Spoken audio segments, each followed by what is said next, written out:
그동안 지난 한 주간 동안 다들 평안하셨어요? 네. 주초에는 날씨가 좀 흐리기도 하고 뭐 미세먼지도 많고 황사도 많다고 그러더니 어제는 아주 날이 좋았죠. 꽃들 다 보셨어요? 네.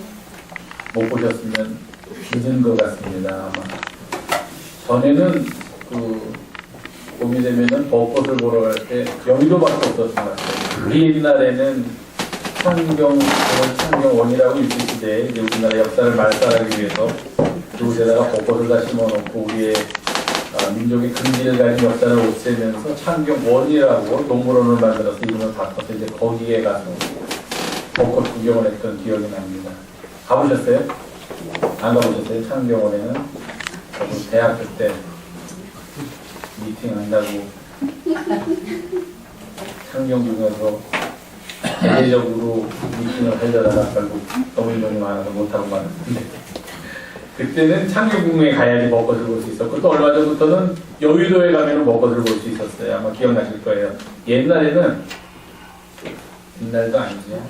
그래도 옛날이에요. 한 3, 40년 전에는 부활절날 새벽 연합 예배를 뭐 지금같이 무슨 협회, 무슨 단체, 무슨 연합회 해가지고 막 교회가 갈라져서 너도 나도 할 것 없이 이렇게 부활절 연합 예배라고 드리지 않을 때 그저 하나의 부활절 연합 예배만 있을 때에는 새벽 5시 30분인가 여의도에 있는 그 광장에서 여의도 광장에서 부활주일날 새벽에 연합 예배를 드렸던 기억이 나요. 그러면 이제 교회에 모여서 같이 그날은 또 버스들이 새벽부터 일찍 다니니까 청년들 또는 중고등학교 때 같이 여의도에 가서 그 예배에 참석하고 이제 집으로 오려고 거기서 버스를 타는 정류장으로 가다 보면 그때 아주 벚꽃이 아름답게 피어있던 것을 본 그런 기억도 나고 요즘은 그래서 이제 여의도에 가서 벚꽃을 구경합니다. 구경하십시오 하는 그런 얘기들이 많이 있는데 제가 알기로는 아마 오늘까지가 가장 화려하게 만개했고 이제 내일부터는 좀 진다 하는 그런 얘기를 들은 것 같아요. 혹시 못 보신 분은 며칠 내로 벚꽃을 구경하셔야지 올해는 좀 더 지나면 벚꽃은 보기가 어렵지 않을까 하는 그런 생각을 갖게 되네요. 어쨌든 부활하신 주님께서 우리와 함께 하셨던 지난 한 주 주의 은혜 가운데 늘 평안하셨으리라 믿고 감사를 드리며 오늘 좋은 봉헌송 해주신 김영기 집사님 그리고 좋은 찬양해 주신 분이엘 찬양대에 다시 한번 진심으로 감사 말씀드립니다. 같이 기도하시고 하나님의 말씀 나누겠습니다. 우리를 사랑하시는 고마우신 주님, 오늘도 저희가 주님 앞에 나와 예배하면서 주님의 말씀을 듣는 자리로 들어갑니다. 우리의 마음을 열어주시고 선포되는 말씀이 우리의 삶의 길이 되게 하시고 등이 되도록 인도하여 주시옵소서. 우리가 주와 함께 걷는 인생의 길이 늘 주의 은혜로 가득 찬 길이 되기를 간절히 바라며 그리고 주 예수님의 이름으로 기도하옵나이다. 오늘 어른들한테 전할 말씀은 부활 그 이유라는 제목인데 아동들한테는 조금 어려운 제목의 말씀인 것 같아서 아동들한테는 다른 말씀을 전합니다. 예수님이 돌아가셨어요. 예수님을 잡은 사람들이 예수님 한 사람만 잡아서 감옥에 가두던 예수님은 감옥에도 안 갇혔어. 세상에서 그렇게 빠르게 재판을 받고 처형을 받은 사람이 없어요. 보통 사람이 잘못을 하면 일단 잡아서 감옥에 넣어놓죠.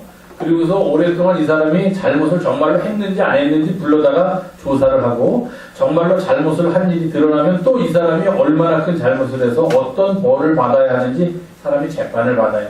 그렇게 이제 그동안 감옥에서 지내다가 그 사람이 합당한 벌을 받게 되는 건데 예수님은 그러지 않았어요. 그냥 목요일 한밤중에 군인들이 와서 잡아서 밤 12시 1시에 잠도 안 자고 예수님을 재판한다고 그러면서 여기저기로 끌고 다니고 온갖 어려운 걸 다 겪도록 하신 다음에 하루도 채 안 돼서 12시간도 채 안 돼서 다음날 오전 9시에 금요일날 오전 9시에 십자가에서 처형을 했으니 아마 세계 역사상 이렇게 빨리 사람을 사형으로 처한 재판도 없을 것이다. 그렇게들 얘기를 해요. 그런데 그때 예수님을 잡으려고 했던 사람들, 그래서 예수님을 죽이려고 했던 사람들이 예수님만 잡으려고 했던 게 아니에요. 누구도 잡으려고 했냐면 예수님을 따르는 제자들도 같이 잡아서 똑같은 벌을 내려주기를 원했어요. 그런데 못 잡았어. 예수님을 따르던 그 제자들을. 왜 못 잡았는지는 잘 알죠. 왜 못 잡았어요? 예수님의 제자들. 예수님은 잡았는데 왜 예수님의 제자들은 못 잡았을까? 도망가서. 다 도망갔어요. 그래서 예수님이 돌아가시는 그 자리에는 예수님의 제자는 아무도 없고 재판 받으실 때도 저 멀리 숨어가지고 예수님의 모습을 보지 아무도 나서가지고서 저 사람을 잘못한 일 없다. 내가 3년 동안 저 사람을 따라다니면서 저 사람 이야기도 듣고 하는 모습도 보고 같이 살았는데 하나도 잘못된 것을 한 일이 없는 것 같다라고 이야기하는 사람이 아무도 없었어요. 예수님의 12제자가 있었는데 그 중에 예수님을 파는 유다라는 사람은 너무 양심의 가책을 느껴서 그만 죽고 11명이 남았는데 아무도 예수님을 잡으려는 사람들 앞에 나타나서 그렇게 자신있게 예수님을 변호해주는 변호사 역할을 했던 사람이 없었어요. 다 뿔뿔이 흩어져서 숨어 있었어요. 그래서 예수님은 혼자 외롭게 돌아가셨어요. 무덤에 갇히셨어.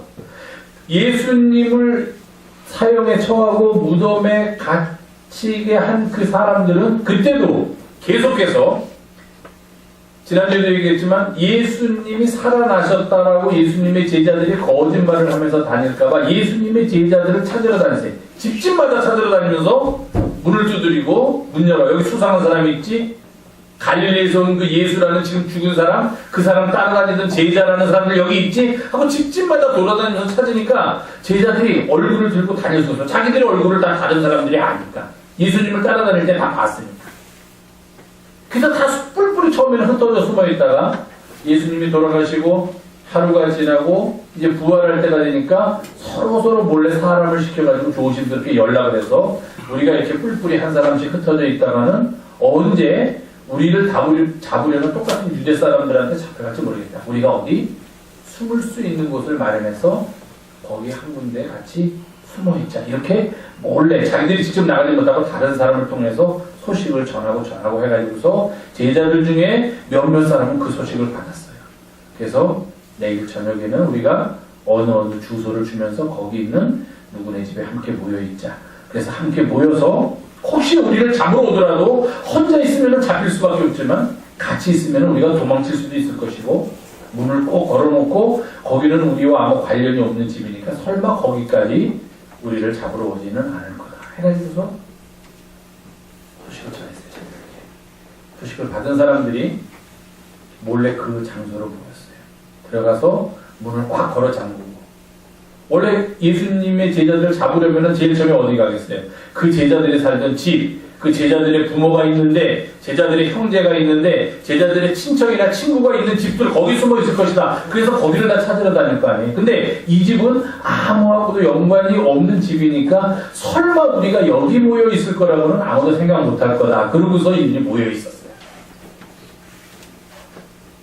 그런데 몇 명이 모여있는지 성경에 정확히 나오지 않으니까 한 6, 7명? 8명? 뭐 이렇게 11제자 중에 모여있었는데 거기를 들어오려면 문을 그냥 한 번 잠궈도 안 되고 2번 잠그고 3번 잠그고 4번 잠그고 이 문을 부시지 않으면 들어올 수 없게 그렇게 잠그고서 이제 숨을 죽이고서 거기 있었는데 제자들이 깜짝 놀란 거예요. 분명히 예를 들면 거기 8명이 있었는데 이렇게 보니까 문을 열고서 들어오지 않은 어떤 사람이 딱 하나가 서 있는 거예요. 그래서 처음에는 깜짝 놀랐어요. 그러고서 쳐다봤어. 그랬더니 그게 누구였냐면 바로 부활하신 예수님. 그래서 부활하신 예수님이 문도 안 열고 문을 꽁꽁 걸어 잠궜는데 또 제자들이 여기서 모인다는 소식을 예수님한테는 전하지도 않았는데 어떻게 그곳에 모였는지 아시고 또 그렇게 잠긴 문을 어떻게 열지도 않고 안으로 들어와서 서 계신 거예요. 그러더니 너희에게 평화가 있을지어다. 그러고서 제자들이 깜짝 놀랐지. 귀신이다 귀신. 우리가 지금 너무 무서워서 유대인들이 우리를 잡을까봐 너무 무서워서 헛것을 보고 있구나. 근데 어떻게 이렇게 똑같이 다 헛것을 볼까 서로들 의아해했는데 예수님이 자기의 손을 보여주고 옆구리를 보여준 거예요. 손에는 못이 들어가서 찢겨진 자축이 있고 옆구리에는 창으로 찢긴 자국이 있고 제자들이 그걸 보더니 크게 기뻐하고 믿었어요. 그랬더니 예수님이 너희에게 또 평강이 있을지어다. 성령을 받으라. 그러시고 또 문도 안 열고 어디론가 사라진 거예요. 그러니까 제자들이 이거 우리가 다 같이 모여서 있다가 이거 무슨 꿈을 꾼 거 아닌가, 환상을 본 거 아닌가 하는 그런 생각을 했어요.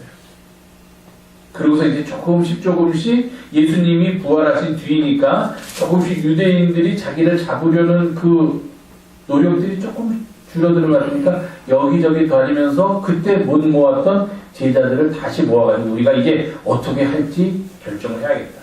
다 같이 예수님 만나기 전에 옛날에 하던 직업으로 어부로 가고 세리로 가고 다 흩어져서 옛날에 하던 직업으로 가든지 아니면 우리가 또 모여서 무슨 일을 하든지 또 유대인들이 우리를 잡아서 예수님처럼 처형하려고 하니까 어떻게 도망을 가든지 뭔가 계획을 세우겠다고 해서 몰래 한 사람 두 사람 연락을 했어요. 그러면서 그 자리에 있던 사람들은 뭐라고 했냐면은 우리가 부활하신 예수님을 만났다. 예수님이 우리가 이곳에 나타났다. 그러니까 우리가 다시 모여서 앞으로 무슨 일을 어떻게 할지 일어나자고 보냈는데 예수님의 12제자 중에 디두모라고 불리는 도마라는 사람이 있어요. 아주 이 사람은 유명한 사람이에요. 도마. 예수님의 12제자 중에 한 사람이에요.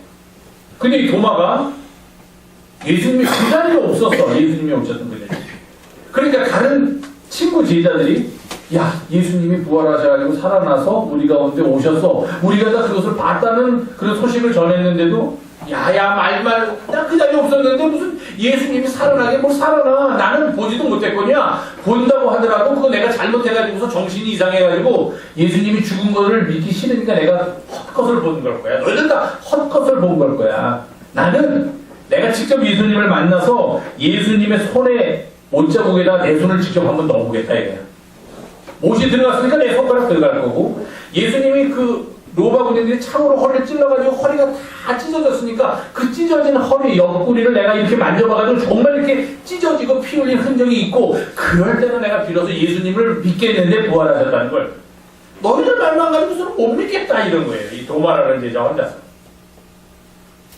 다른 제자들은 그 자리에 있기도 했고 또 없었더라도 다른 제자의 말을 믿었는데 한 도마가 하도 이러니까 그 자리에 있었던 제자들도 긴가민가 그때 우리가 헛것을 봤나?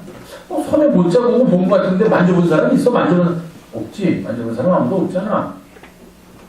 우리가 다 그러면은 잘못 봐야 유령이었나 보스였나 이런 거예요. 그리고서 또 며칠이 지났어.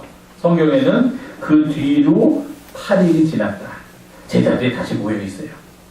우리가 앞으로 무엇을 할까? 어떻게 할까? 걱정되니까 몰래 우리의 고향으로 돌아가서 옛날에 했던 것처럼 고기나 잡는 어부로서 살까 어떻게 할까 의논하고 있는데 그 자리에는 마침 누가 있었냐면 도마도 같이 있었어. 그 자리에. 그럼 부활하신 예수님은 어떻게 만날 수 있나 다들 그렇게 궁금해하고 있는데 도마도 같이 있고 역시 똑같이 문을 꽁꽁 닫고 있었는데 도마도 있던 그 자리에 예수님께서 탁 나타났어요. 똑같은 말씀을 하셨어. 너희에게 평화가 있을지어다. 그러더니 너! 도마! 지난번에 날 못 봤다고 내가 부활한 걸 못 믿는다고? 도마가 깜짝 놀랐어. 그 얘기할 때 예수님 안 계셨는데 어떻게 숨어가지고 내 얘기를 들으셨나?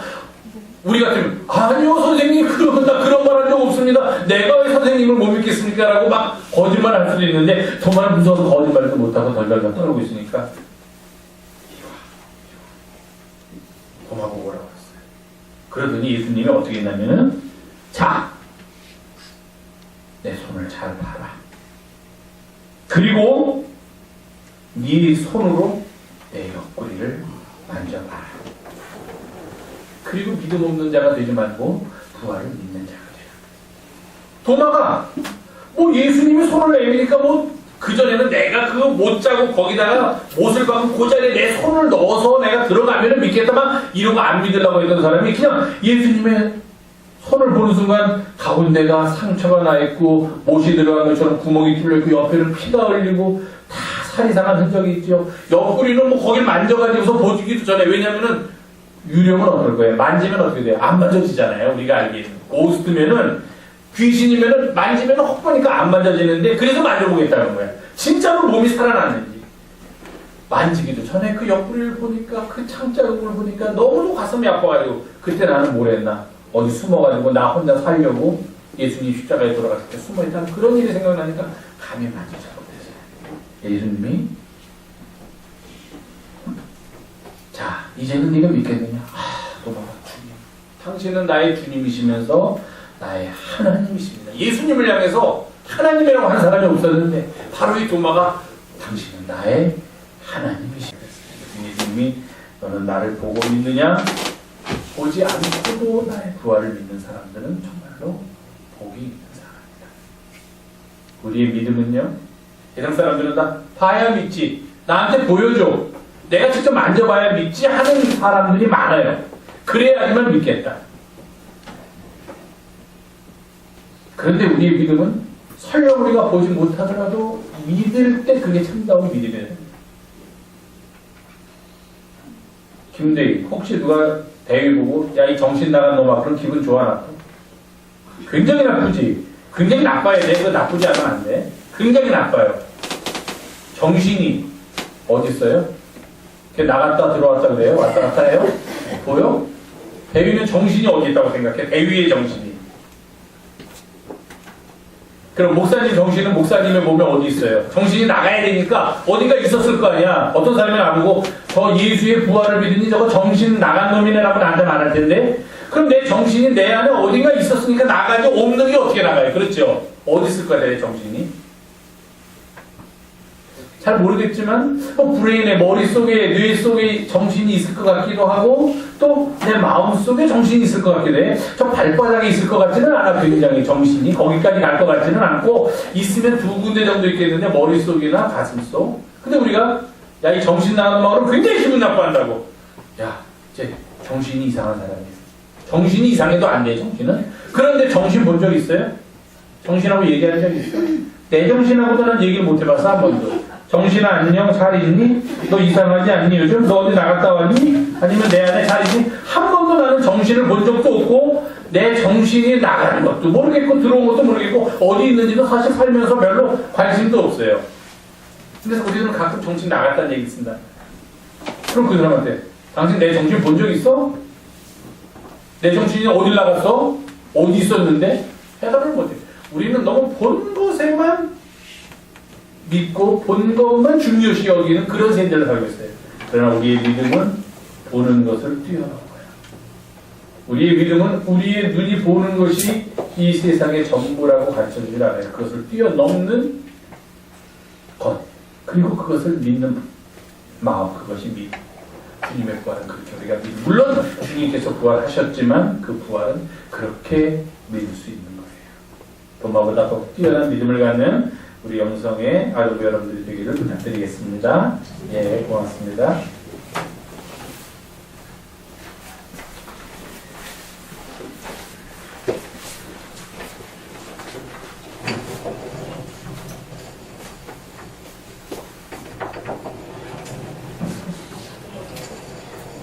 부활하신 주님께서는 여러 번에 걸쳐서 제자들에게 그 모습을 드러내십니다. 제가 지금 아동 부활절에 얘기한 것처럼 부활하시고 바로 드러내시기도 하시고 또 여드레가 지난 다음에 드러내기도 하고 문을 꽁꽁 잠그고 있는 방 안에 나타나기도 하고 또는 그냥 모든 것을 다 포기하고 고기를 잡으러 나갔던 제자들에게 해변가에서 나타나시기도 하고 이렇게 여러 차례에 여러 다른 장소에서 예수님께서는 자신의 모습을 제자들에게 보여주셨어요. 바울의 고백에 의하면 그래서 500명에게도 나타났고 제자들에게도 나타났고 맨 마지막으로는 10달을 채우지 못하고 태어난 나 같은 인간에게도 예수님께서 나타나셨다.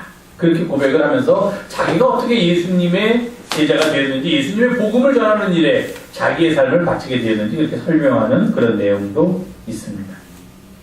오늘 우리가 함께 봉독한 누가복음 24장에 나오는 이 아주 재미있는 엠마오로 가는 두 제자에 관한 이야기도 예수님께서 부활 후 나타나셨던 여러 사건들 중에 하나, 그러면서 아주 우리들의 관심을 끌고 우리들이 주목해서 그 내용을 이해할 만한 그런 예수님의 부활 후 모습인 것입니다. 왜냐하면 오늘 본문은 부활 후를 살아가는 주님의 제자들인 우리들이 과연 무엇을 하면서 살아야 하는지, 어떻게 살아야 하는지, 무엇이 주님의 부활을 우리의 삶 속에서 다시 경험하면서 살게 되는 것인지 하는 것들을 아주 잘 보여주는 그런 본문입니다. 사실 이 본문은 굉장히 깁니다. 저희는 28절에서 35절까지 말했지만 사실 누가복음 24장 13절부터입니다. 아주 긴 장황한 얘기가 나옵니다. 간단히 얘기하면 이렇습니다. 예루살렘에서 25리 정도 떨어진 엠마오라는 마을이 있습니다. 근데 예수님의 제자로서 그동안 살았던 두 사람이, 한 사람은 중간에 이름이 나옵니다. 글로바라고 하는 이름이에요. 생소한 이름입니다. 복음서에 요한복음에 한 번 정도 등장하는, 예수님의 십자가 밑에 갔을 때 그 나온 사람들을 설명할 때 등장하는, 한 번 정도 등장하는 글로바라고 하는 사람, 그리고 또 한 사람, 이름 없는 또 한 사람. 이 두 사람이 예루살렘을 출발해서 엠마오라는 곳으로 가고 있다. 이렇게 누가복음 기자는 기록하고 있습니다. 아마도 추측컨대, 추측입니다. 이 사람들은 엠마오 출신 사람이었을 것이다. 그런데 예수님의 가르침과 예수님의 삶에 감동을 해서 그의 제자가 되기로 해서 자기의 고향이었던 엠마오를 떠나서 예수님을 따라다니다가 예수님께서 돌아가시던 그때는 예수님이 예루살렘에 계셨으니까 이 제자들도 예루살렘에 입성해서 예수님과 함께 있었을 것이다. 우리가 이렇게 추정을 합니다. 그렇게 함께 예수님과 일주일을 보낸 거죠. 일주일 안에 예수님이 돌아가셨으니까. 돌아가시고 그의 부활했던 얘기도 뭐 듣고 하면서 예루살렘에 머물러 있던 사람들이 이제는 다시 중간에 이런 얘기가 나옵니다. 이 두 사람이 슬픈 얼굴빛을 띠면서 서로 이야기를 하면서 걷고 있었다. 이렇게 얘기를 합니다. 두 사람의 얼굴에 슬픈 빛이 머물러 있었다. 이렇게 얘기를 합니다.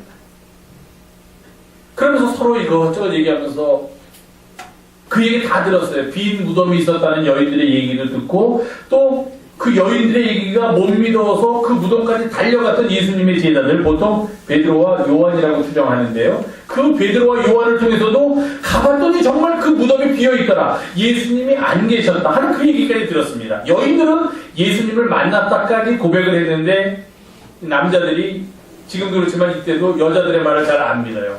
그리고 여자들은 굉장히 감성적이라고 생각하기 때문에 예수님의 부활을 너무 간절히 바라니까 부활하지도 않은 예수님이 부활하는 것처럼 생각을 하든지 부활하는 것처럼 헛것을 봤다 이렇게 생각하는 거예요. 예수님이 부활했다는 얘기를 들었는데도 불구하고. 그리고 자기들은 아직 예수님을 만나기 전이니까 이렇게 우리 선생님이 그렇게 허무하게 돌아가셨구나. 도대체 무덤은 왜 비어 있었을까? 부활이 아닙니다. 그냥 왜 무덤은 비어 있었을까? 한 번도 정말 예수님이 부활하셨구나라는 생각을 하지 못했던 것 같아요. 사람이 죽었다가 스스로 다시 살아난다는 이야기를 들어본 적이 없으니까 그렇게 생각하는 것도 당연합니다. 그래서 아마도 이 두 사람은 이제 그만 예루살렘에 머물 의미가 없으니까, 예수님이 안 계시니까 다시 우리들의 고향 엠마오로 돌아가서 옛날에 하던 일을 하든지 아니면 엠마오에 있던 친척들, 가족들하고 다시 생활을 시작해야겠다. 아마도 그런 생각을 가지고서 지금 엠마오로 둘이서 이야기를 하면서 가고 있었다. 이렇게 성서는 전합니다. 슬픔과 절망 속에서 그 길을 걷고 있었다는 겁니다. 그런 생각도 있죠. 엠마오 마을로 가는 두 제자, 고통과 근심 속에서 그 길을 걷고 있었다. 절망 속에서 그 길을 걷고 있었다. 왜? 자기들의 삶의 최고의 목적이었던, 목표였던 예수님께서 하나님 나라를 이루시는 일에 자기들이 동참하고 있었는데 그만 그 예수님께서 너무 허무하게 돌아가시니까, 그것도 십자가에서 돌아가시니까 이들은 이제 더 이상 이 세상에서 바랄 것은 아무것도 없다라는 생각을 하고 있었을 것이다. 그렇게 생각을 합니다. 그들이 엠마오로 가는 길은 아마도 고통의 길이었고 아픔의 길이었고 슬픔의 길이었을 것입니다. 좌절의 길이었고 더 나아가서 절망의 길이었을지도 모릅니다. 우리가 그토록 꿈꾸던 하나님 나라는 이제 다 끝났구나. 우리가 그토록 기다리던 메시아는 이제 더 이상 오지 않는구나. 우리는 그저 고향으로 돌아가서 이 인생의 버거운 짐을 짊어지고 사는 그 길밖에는 없구나 라는 생각으로 고향으로 돌아가고 있었던 것 같습니다. 예수님의 빈 무덤에 대해서도 이들이 이야기하는 것으로 추측되는데, 성경 본문을 보면 그들은 그저 빈 무덤만을 얘기했을 것이지 그 무덤이 왜 비었는가, 비었다는 것이 무엇을 의미하는가, 즉 그 비었다는 것이 혹시 부활을 의미하는 것은 아닐까라고까지는 나아가지 못했던 그런 모습을 우리들이 볼 수가 있습니다. 전체의 문맥으로 보건대 이들은 아마도 예수님께서 살아생전에 아주 가까이에서 예수님의 모습을 보고 예수님이 어떤 분이신지를 잘 알고 있었던 그런 사람들, 제자들 중에 한 사람이었을 수도 있고 아니면 그 못지않게 예수님과 가까운 곳에서 예수님을 따르던 사람들 중에 하나였을 거다. 그렇게 성경 본문은 이야기합니다. 그러니 예수님이 다시 나타나면 틀림없이 그분을 알아보았을 사람들일 것이다. 이렇게 성서의 기자, 즉 누가복음 기자는 우리들한테 그렇게 보여줍니다. 그런데 두 사람이 길을 가던 중에 갑자기 어떤 사람이 길벗을 자청하면서 이 두 사람들 대화 속으로 끼어듭니다. 뭐 그럴 수 있죠.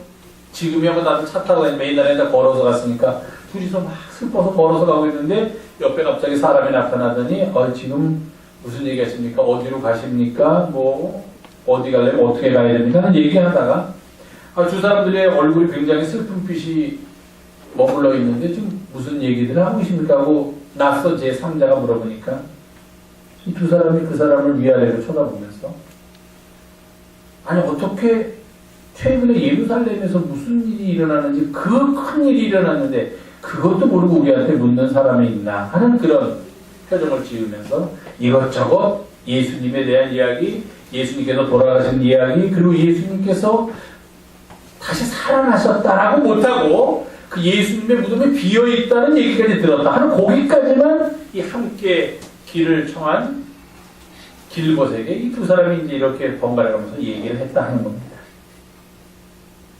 하여튼 예수님께서 그 말씀을 드시더니 이번에는 거꾸로 오히려 지금까지 듣고만 있던 예수님이 더 많은, 더 심오한 말씀을 하십니다. 모세와 모든 그리스도가 이런 고난을 받고 자기의 영광에 들어가야 할 것, 그거 못 들었느냐? 모세와 모든 선지자의 글로 시작하여 모든 성경에 쓰여진 것이 바로 예수 그리스도에 관한 것이라는 것을 자세히 설명해 줍니다. 그러니까 이 두 사람이 고개를 끄덕이면서 맞습니다. 그렇습니다. 그런 분이었는데 그분이 그만 돌아가셨다는 말입니다. 그런데 우리가 얼마나 슬프겠습니까? 얼마나 가슴이 아프겠습니까? 예수님인데, 그리고 이 사람들은 예수님의 얼굴을 알고 있었는데 상식적으로 하면은 그냥 옆에 있던 사람의 얼굴을 쳐다보는 순간 손을 덜덜 잡아서 아니 선생님 정말 살아나셨군요. 이렇게 해야 될 사람들인데 전혀 그렇지 않았다는 겁니다. 낯선 사람 하나로 여겼다는 거예요. 그러다 한마을로 들어갔습니다. 날이 저물었습니다.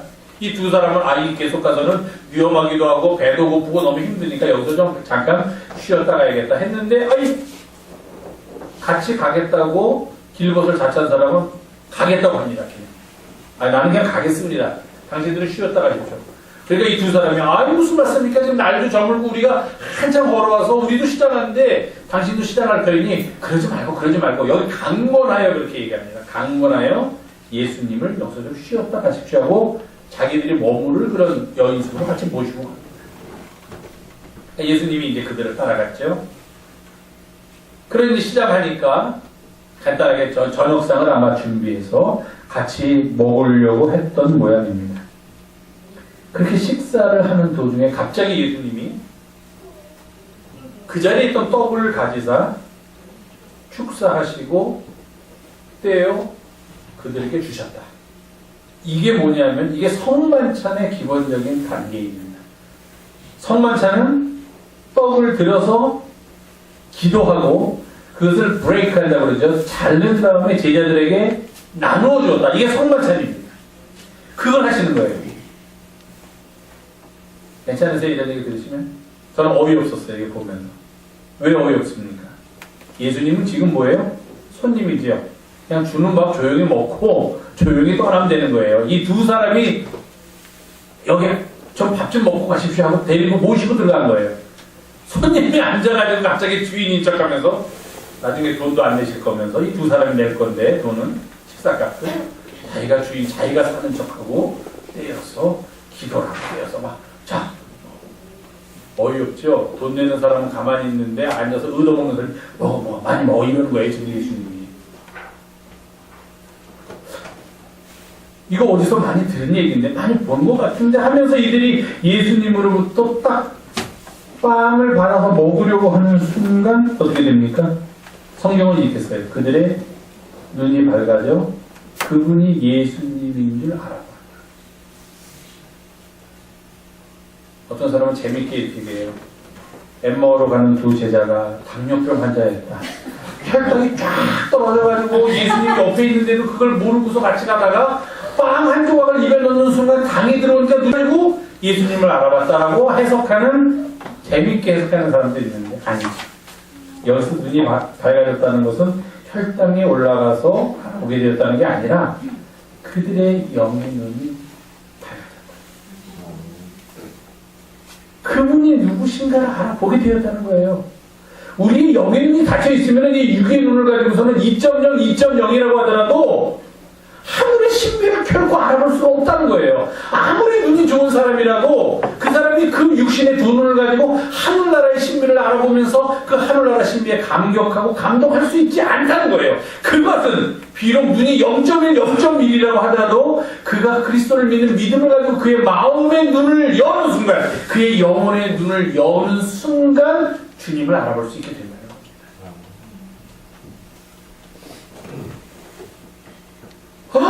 선생님이네 하는 순간 앞에 있던 그분이 또 연기와 같이 없어졌어요. 어디로 가버렸어요. 그리고 둘만 남은 거예요. 둘이 얘기하는 거예요. 야, 선생님 맞지? 맞다. 선생님 부활하셨나 보다. 그리고 아까 길에서 올 때 그때는 못 느낀 거예요. 또 이 멍청이 같은 제자들이 길에서 우리한테 성경을 풀어가지고 우리 선생님에 대해서, 그러니까 자신에 대해서 얘기해 주실 때 마음이 막 뜨거워지는 거 너 못 느꼈냐?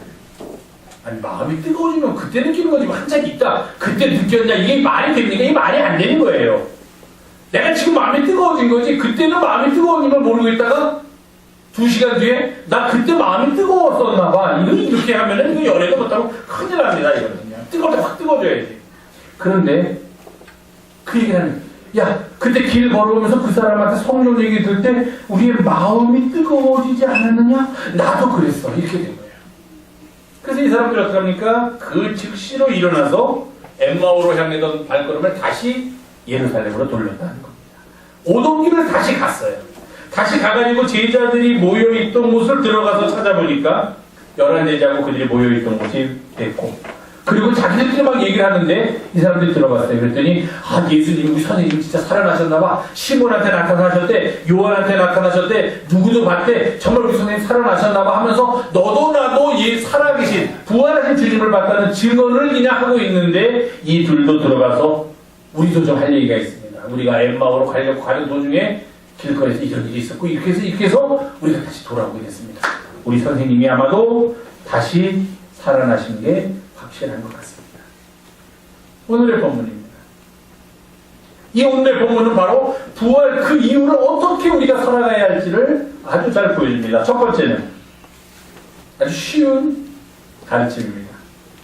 그들이 절망과 좌절 속에서, 슬픔과 고통 속에서, 아픔 속에서 엠마오로 가고 있을 때 누가 함께 했습니까? 주님이 함께 하셨습니다. 그런데도 주님이 함께하는 사실을 이들은 깨닫지는 못했습니다. 그저 자기들에게는 슬픔만 있는 줄 알았어요. 자기들에게는 고통만 있는 줄 알았어요. 눈이 가리워졌기 때문입니다. 영의 눈을 뜨지 못했기 때문이에요. 그럴 경우에는 주님이 옆에 계셔도 주님을 알아보지 못합니다. 왜?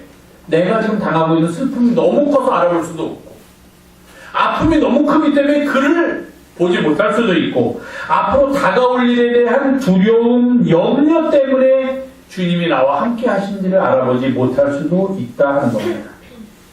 그러나 잊지 마십시오.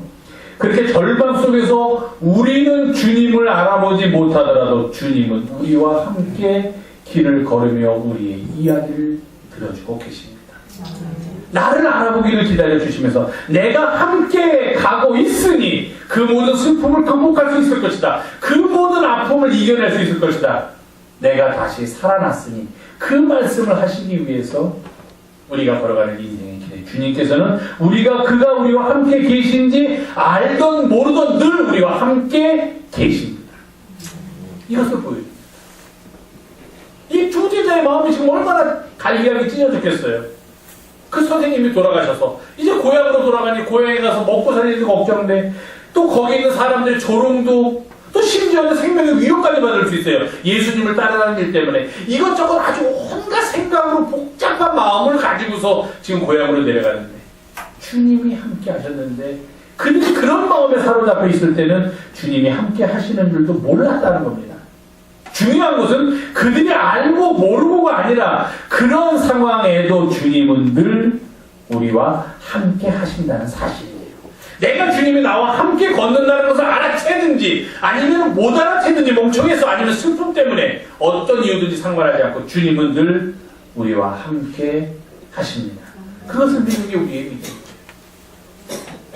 절망의 순간에도 좌절의 순간에도 아픔의 순간에도 고통의 순간에도 주님은 그저 나와 함께 하시며 내 이야기를 들어주시고 내가 슬퍼할 때 더 슬퍼해 주시고 내가 걱정할 때 걱정해 주시면서 위로해 주시고 희망을 보여주시고 그렇게 나와 함께 길을 걷고 계시다 하는 겁니다. 그렇게 주님과 함께 길을 걸을 때 우리에게 필요한 것이 두 가지가 있습니다. 이 사람들이 주님을 알아보는 그 사건이에요.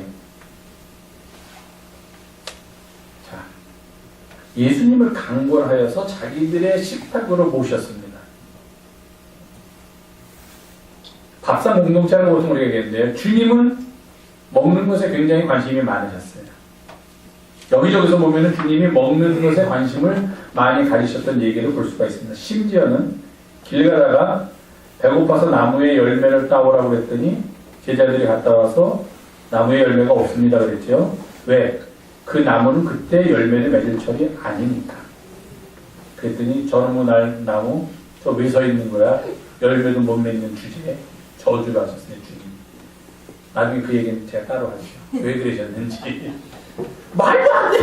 배고파서 길 가다가 누구 열매인지도 모르는 나무 거기 열매 없다고 당신 배고프시다고 그 나무를 저주해요? 이거 무슨 우리 하나님의 아들이 이런가? 무슨 이거 메시아가 이런 거야.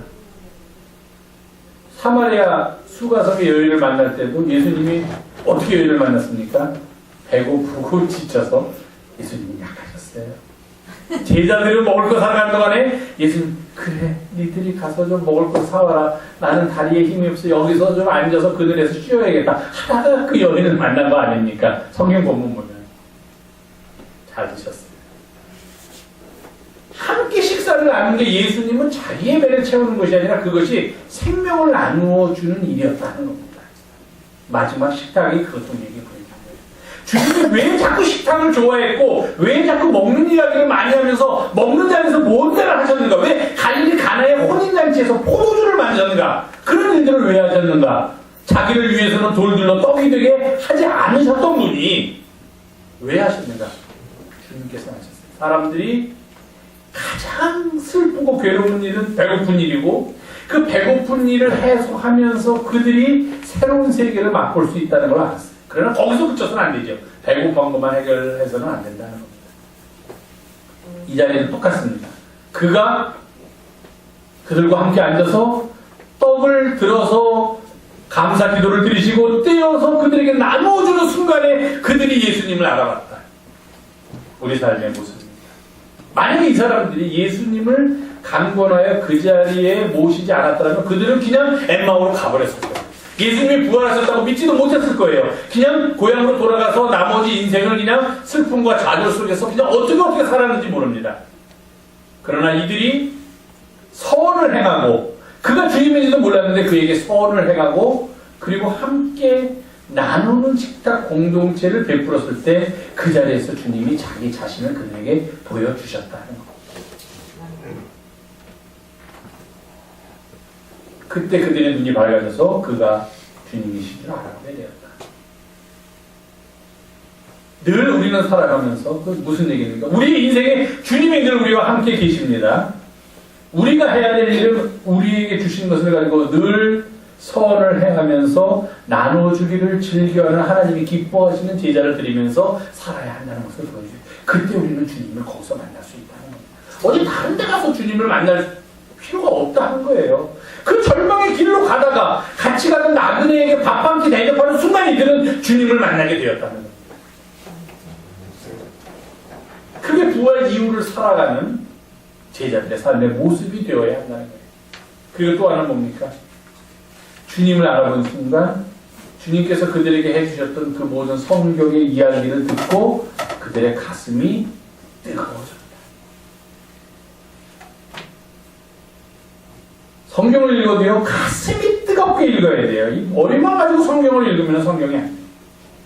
말씀이 와서 닿지 않아요. 가슴이 뜨거워집니다. 언제 가슴이 뜨거워집니까? 이들이 주님을 알아보고 그들의 눈이 밝아진 순간 가슴이 뜨거워져요. 100명한테 설교를 하면은, 저는 설교를 잘하니까 100명 모두 다 저한테 와서 은혜 받았습니다. 막 1000만에, 10,000만에. 아무도 그렇게 생각 안 합니다. 100명한테 설교를 하면은 잘하면 40명 정도가 은혜 받고 60명은 건성으로 듣는다. 그거 다 알아요. 목사들이 설교를 해도 다 알아요. 100명한테 설교를 했는데 100명이 다 은혜를 받는다. 그런데 문제는 청중에게도 문제가 있다. 여기서도 마찬가지예요. 자, 설교가 은혜가 되려면 어떻게 해야 됩니까? 1번, 예수님이 설교를 해야 된다. 2번, 설교하는 목사가 아주 유창하게 재미있는 예화를 막 섞어가면서 막 코미디를 하면서 펄쩍펄쩍 뛰고 막 그렇게 막 눈물 콧물 흘리게 설교를 해야지만 설교가 은혜가 된다. 어떤 게 답인 것 같아요? 3번, 위에 것에 답이 없으면 본인의 생각을 쓰십시오. 본인의 생각은 뭐예요? 설교가 은혜가 되려면 어떻게 해야 됩니까? 내 마음이 열려야 돼요. 네.